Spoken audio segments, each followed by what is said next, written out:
1 Samuel chapter 12, verse 21. And do not turn aside after empty things that cannot profit or deliver, for they are empty. When the prophet Samuel was giving his farewell address to Israel as Saul was about to become their king, he instructed them regarding how they should respond to their covenant God. And he says in verses 14 and 15, if you will fear the Lord and serve him and obey his voice and not rebel against the commandment of the Lord, and if both you and the king who reigns over you will follow the Lord your God, it will be well. But if you will not obey the voice of the Lord, but rebel against the commandment of the Lord, then the hand of the Lord will be against you and your king. This is law.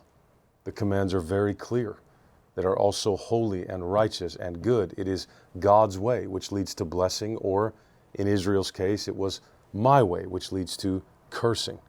But something very intriguing happens just a few verses later, which is the text I opened with earlier. When God gives his commands, they aren't because he is grumpy or a cosmic killjoy of some kind.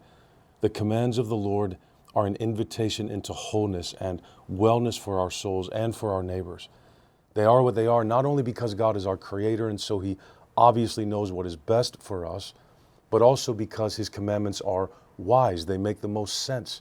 And interestingly enough, they offer the best among all possible options. So God isn't inviting us into leaving an enjoyable life behind to do the right thing instead, right? I would like to be happy, but I have to follow the Lord instead. I have to do the right thing instead. Why would we assume the best way to live or the happiest way to live is outside of God's word to us? He's inviting us into the good life. He's offering us the best. Notice precisely what he's saying in verse 21. Do not turn aside after empty things that cannot profit or deliver.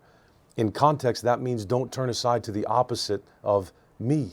Don't pursue things in your life that don't profit, that can't actually give you anything lasting. Why would you do that? All the treasures of the earth are sand in your hands. Choose instead what has the best return for you.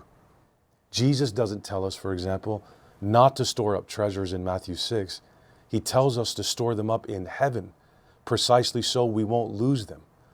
God is the only lasting treasure worth seeking. His word always leads to life. He wants the things we seek after to deliver the best to our souls. He doesn't want us pursuing empty things, as he tells his people in Jeremiah, broken cisterns that can hold no water instead of the fountain of living water, which is what God is. Broken things, temporary things, those are actually what the world gives.